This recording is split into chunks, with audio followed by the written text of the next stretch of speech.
Bonjour à tous et à toutes. Encore merci aux organisateurs du workshop d'ATSIP de nous avoir invités pour présenter nos travaux. Dans ce travail, c'est le travail de mon équipe et qui s'intitule Digital Brain Activity and Pathology in Alzheimer's Disease.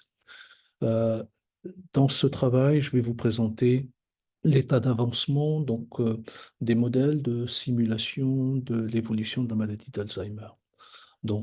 Avec un but recherché qui est de trouver des biomarqueurs très très précoces à cette maladie, puisqu'on sait que quand on prend cette maladie à un stade avancé, elle aura des conséquences néfastes et on a très peu de possibilités de la guérir. Mon propos à l'heure actuelle, c'est comment simuler cette activité à la fois du cerveau et d'étudier la pathologie qui lui est associée. Donc, cette pathologie d'Alzheimer est connue.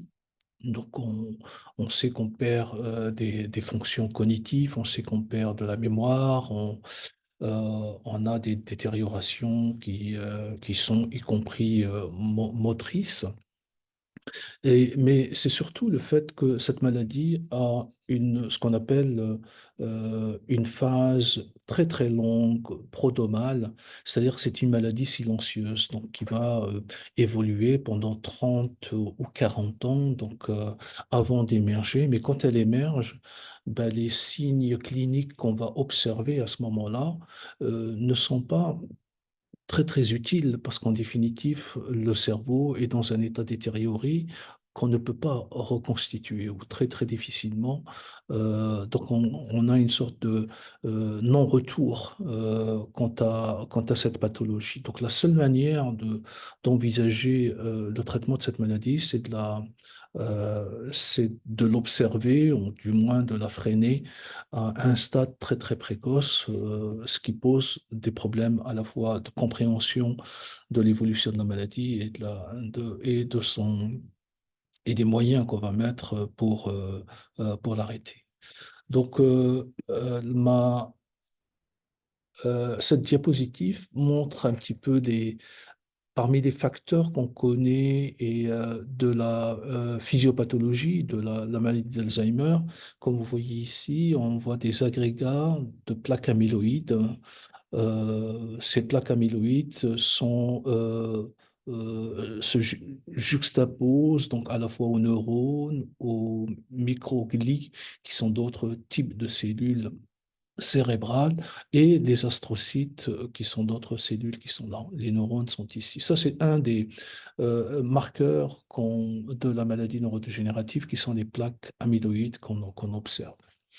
Il y a aussi un autre marqueur, ces filaments que vous voyez ici, donc, qui correspondent à la protéine Tau et qui se trouvent aussi dans le milieu extracellulaire.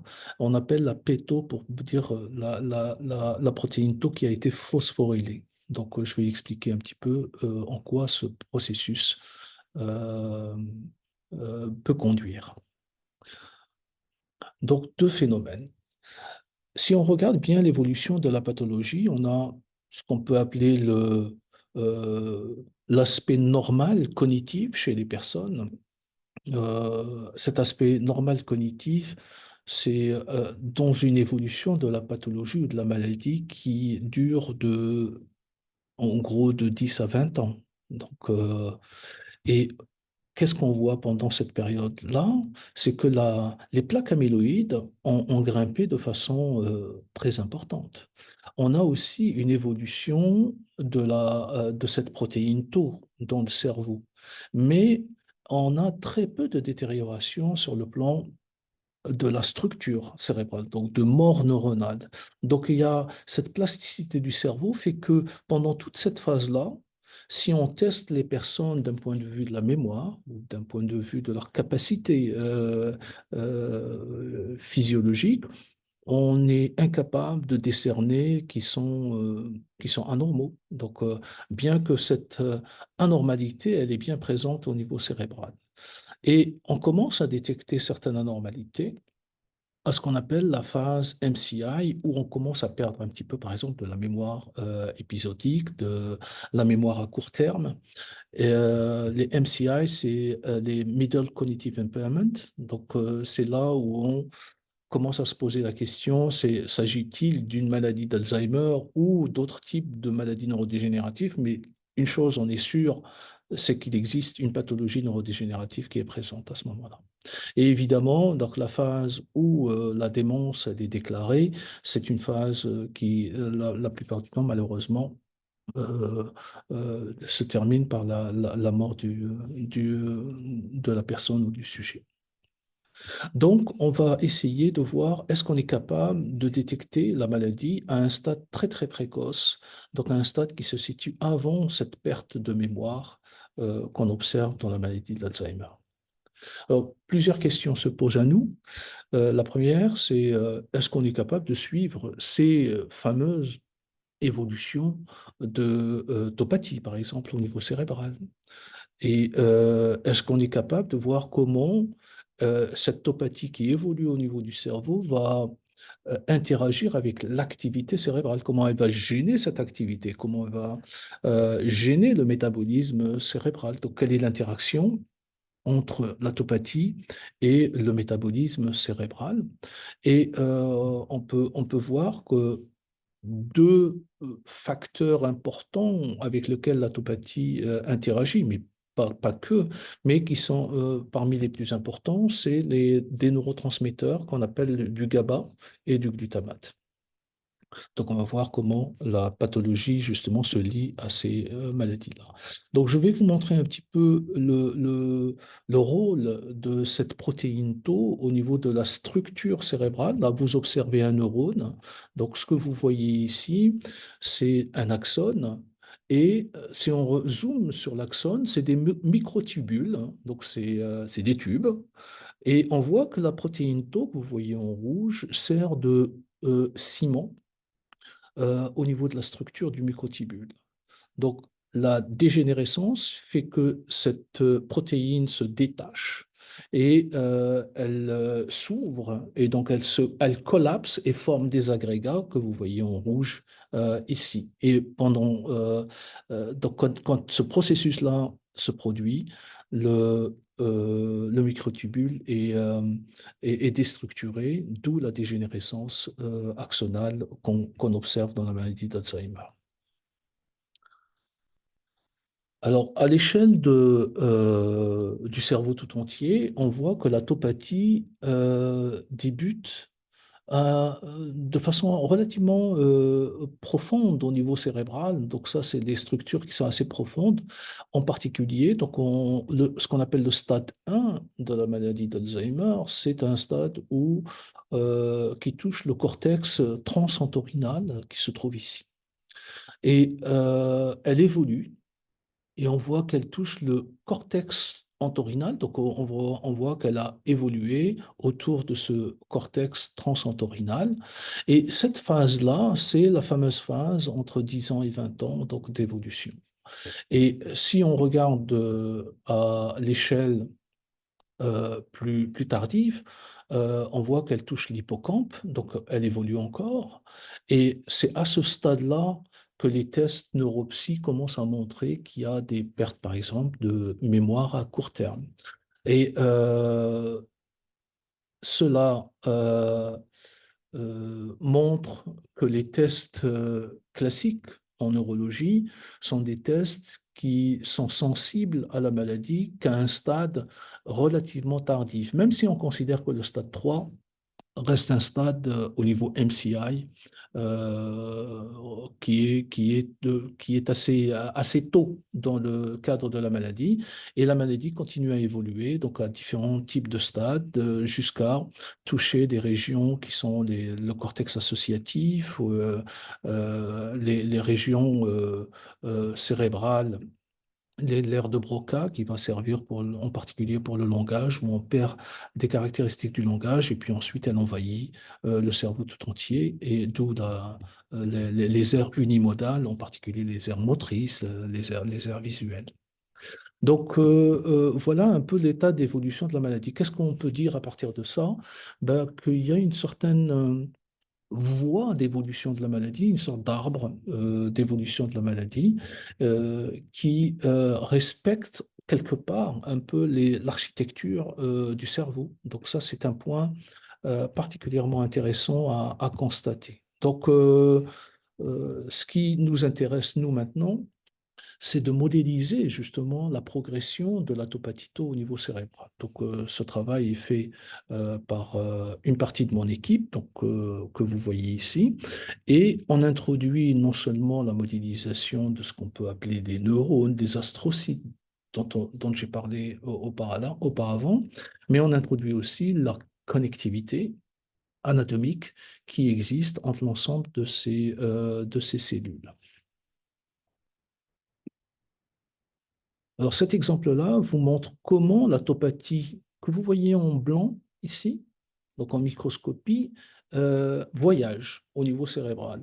Donc on voit que la topathie suit les axones, elle évolue avec les axones, elle fait des mouvements donc, qui sont antérogrades, rétrogrades, et voilà, donc elle continue à évoluer. Et donc de cette manière-là, elle va toucher des cellules à très large distance. Donc, elle va contaminer le cerveau de proche en proche de cette manière-là. Alors, justement, elle touche les cellules. Là, on parle d'axone des neurones, donc elle passe d'un neurone à un autre neurone, comme un petit peu la maladie du prion, hein. Et un autre aspect, c'est qu'elle diffuse. Alors là, c'est un modèle animal où on injecte de la topathie au niveau euh, de la spinal cord, donc de la moelle épinière, et on regarde comment ça évolue au niveau cérébral chez l'animal. Et on voit que la topathie arrive au niveau cérébral, et se diffuse à travers les cellules gliales. Donc il y a une sorte de mapping un peu, de suivi des cellules gliales qui sont, elles, connectées de proche en proche. Et là, c'est vraiment l'image de la connectivité qui existe entre les cellules gliales. Donc il y a deux phénomènes. Il y a un phénomène qui est de transport à travers les axones et un phénomène de diffusion qui est à travers les cellules gliales. Donc ces deux phénomènes-là, on doit en tenir compte pour modéliser la topathie. Donc revenons à ce que dit la biochimie, hein. Donc ces modèles de monomères qui se connectent pour donner un dimère, qui continuent à se connecter pour donner des filaments ou des agrégats qui peuvent se casser et ainsi de suite. Ça, c'est le processus de formation de ces agrégats de la protéine Tau que je vous ai montré tout à l'heure. Alors, ça suit différents processus qui sont relativement connus et bien modélisés dans la littérature. Donc, en prenant l'ensemble de ces équations qui modélisent la fabrication de l'agrégat Tau, on voit comment il se propage au niveau cérébral. Alors comment? Ben, on a montré que le phénomène de propagation suit des équations aux dérivées partielles. Donc, ou du moins, les équations aux dérivées partielles modélisent ce phénomène-là de façon relativement précise. Et une des équations qui nous a beaucoup intéressés et qu'on a pas mal développé et étendu, c'est celle de Fischer-Kolmogorov, Petrovsky, Piskunov, qui sont les équations de diffusion-réaction. Donc, tous les phénomènes liés à la construction de l'agrégat se trouvent dans cet opérateur R.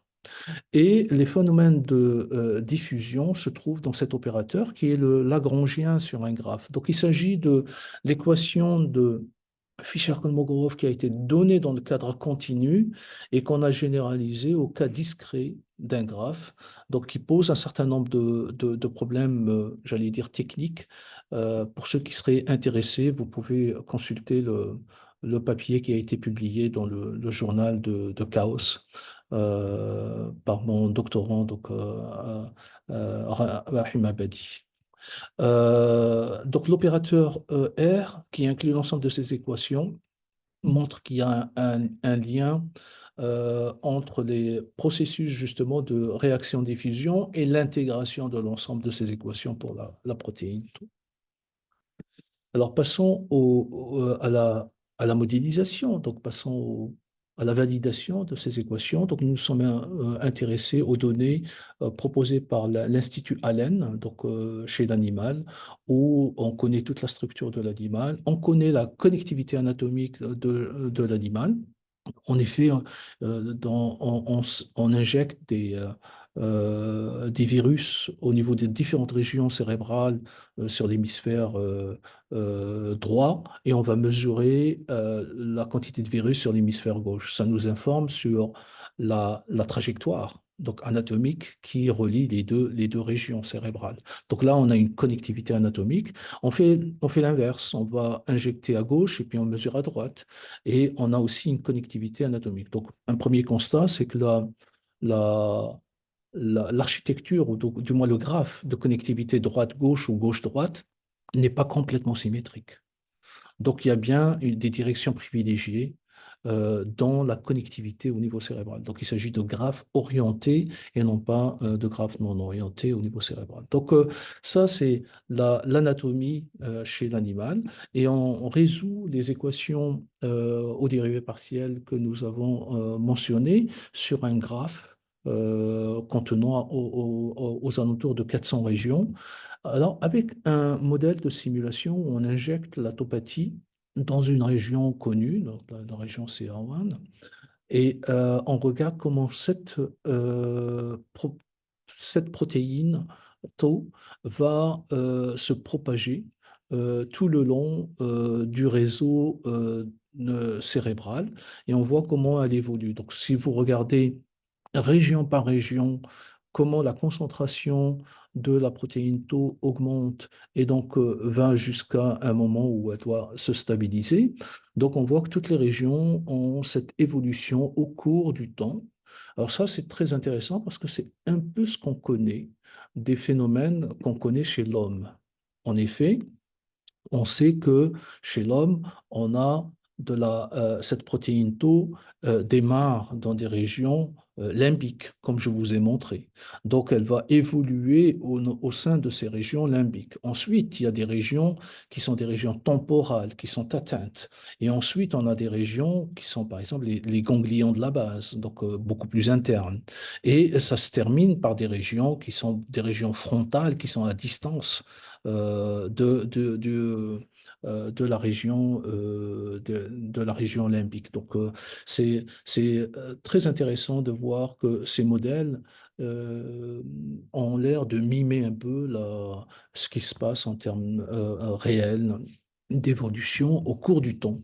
Donc c'est sur cette base-là que nous allons porter des modèles de simulation chez les individus avec leur anatomie, avec leur diffusion et de regarder comment ce processus-là évolue pour chaque individu. Et dans l'espoir, évidemment, de détecter une trajectoire qui montrerait que cet individu va évoluer vers la maladie d'Alzheimer, mais le considérer à un stade très précoce où ni l'imagerie, ni les tests neuropsy ne sont utiles à l'heure actuelle.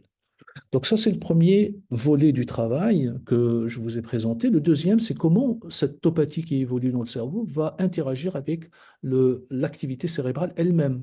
Alors peut-être, avant de parler de l'interaction avec l'activité cérébrale, on va parler de qu'est-ce que c'est que cette activité cérébrale. Alors, il s'agit pour l'essentiel à la fois de l'activité électrique et de l'activité métabolique.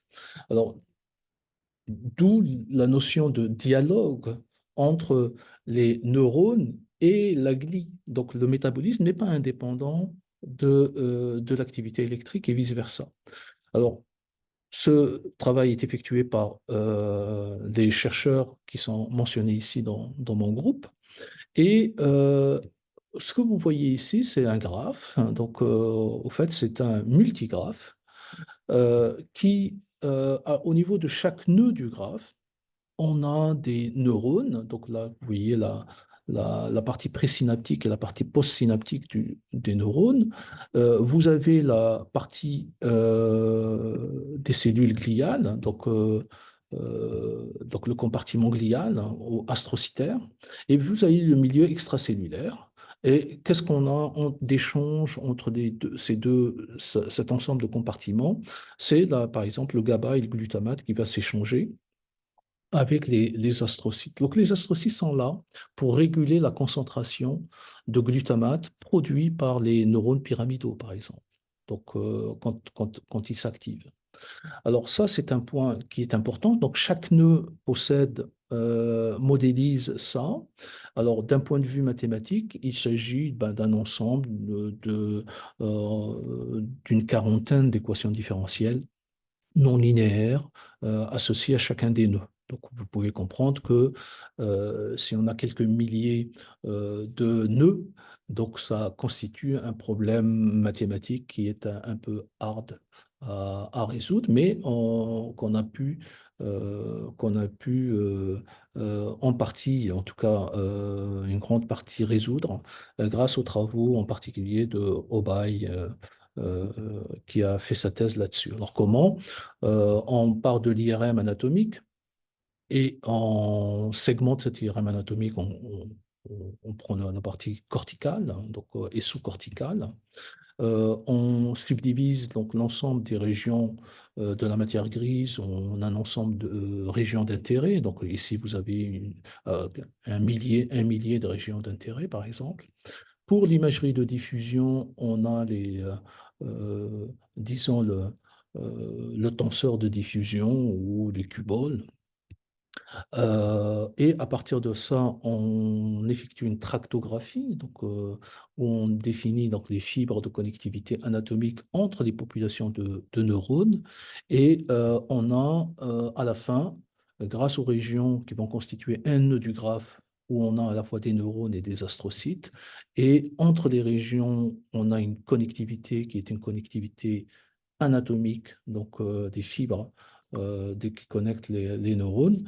Et on a aussi entre les astrocytes cette connectivité, donc les astrocytes sont représentés ici en bleu, on a la connectivité entre les astrocytes qui est de proche en proche.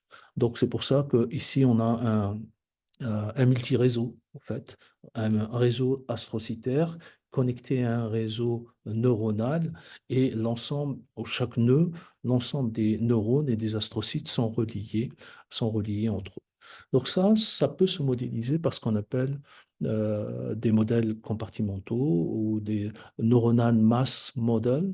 Donc c'est des modélisations qui sont proposées dans la littérature, qui ont été proposées dans la littérature et qui ont été étendues pour un certain nombre d'entre eux par le travail de Garnier, Alexandre Vidal, dans mon unité depuis un certain nombre d'années.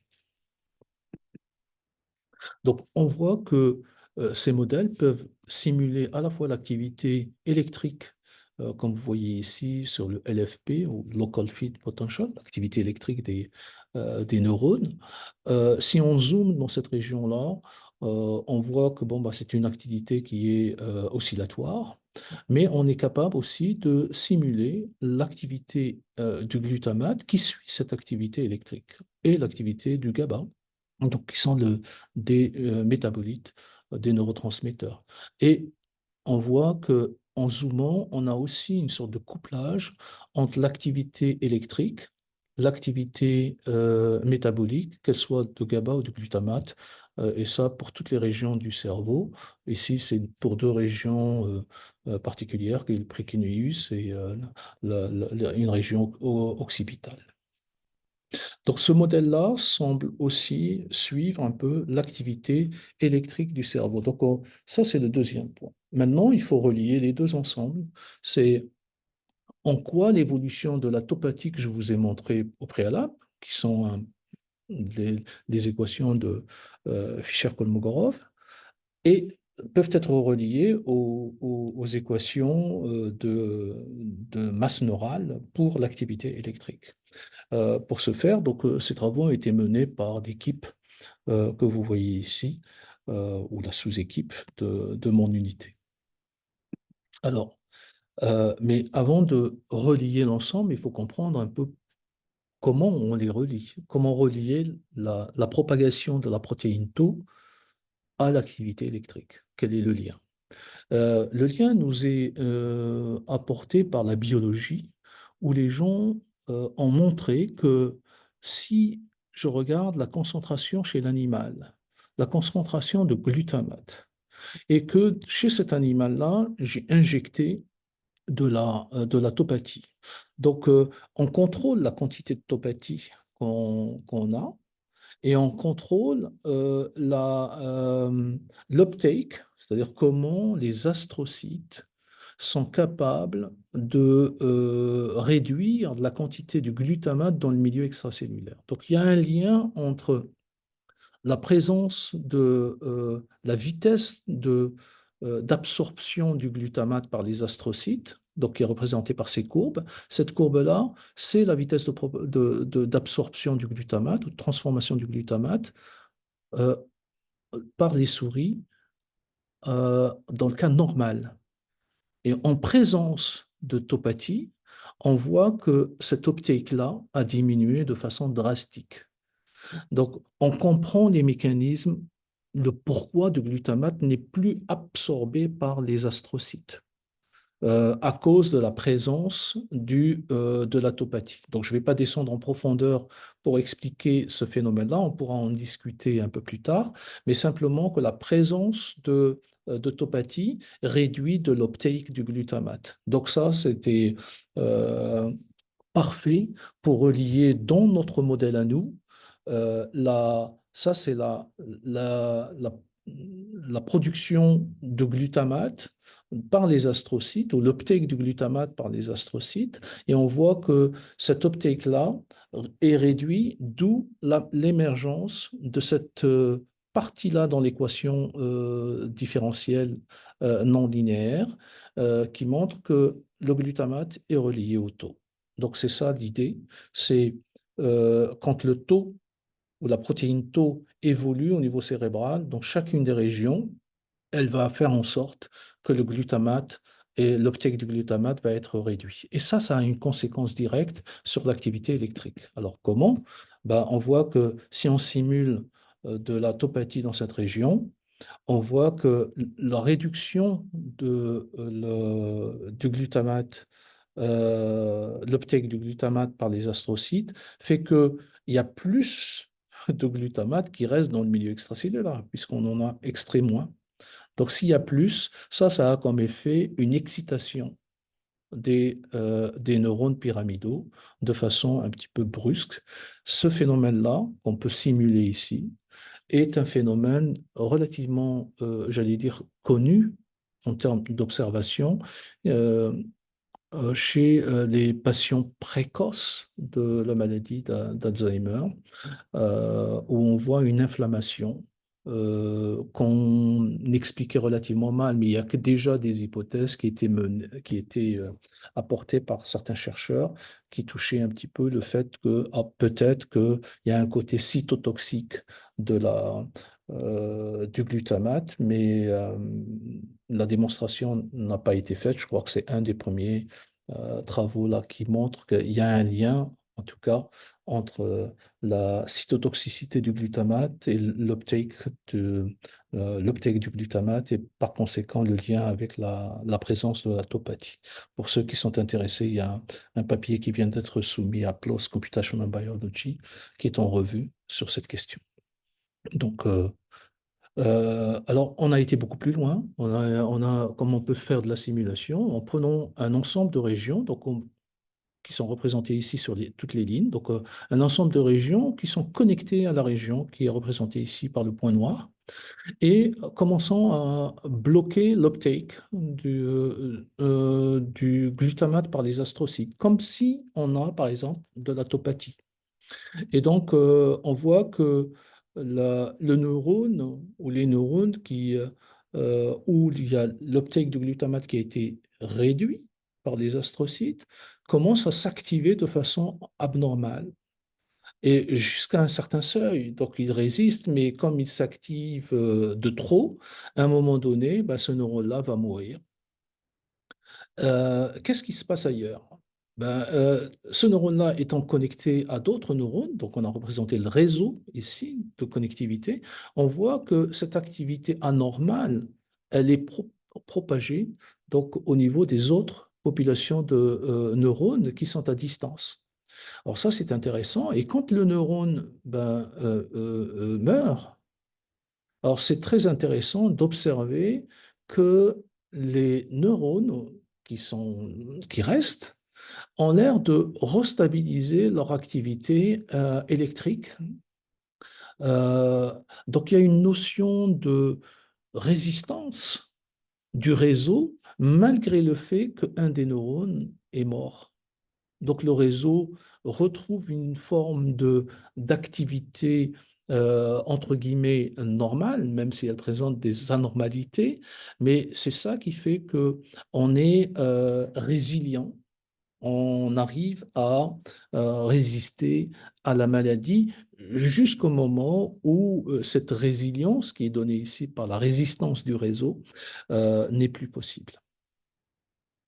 Donc, ce que je viens de vous présenter, c'est qu'on est capable de modéliser à travers ces modèles compartimentaux des tas de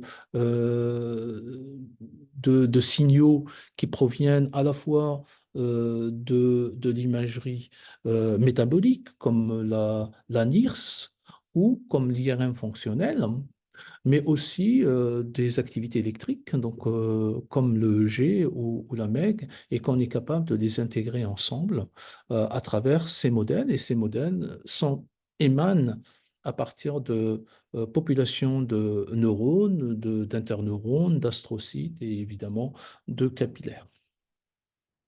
Donc, pour conclure, je dirais que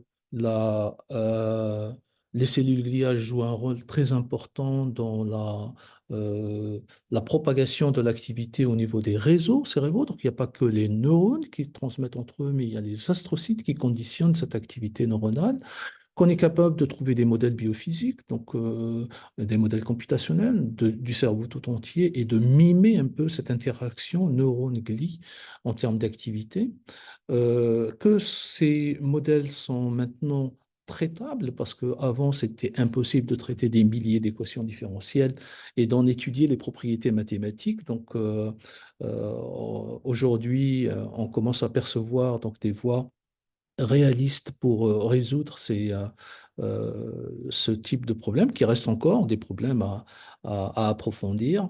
Et on a en fait, le rôle de de la cellule gliale semble être primordial dans l'aspect fonctionnel cérébral. Alors, la pathologie de l'Alzheimer en particulier ici, c'est la topathie.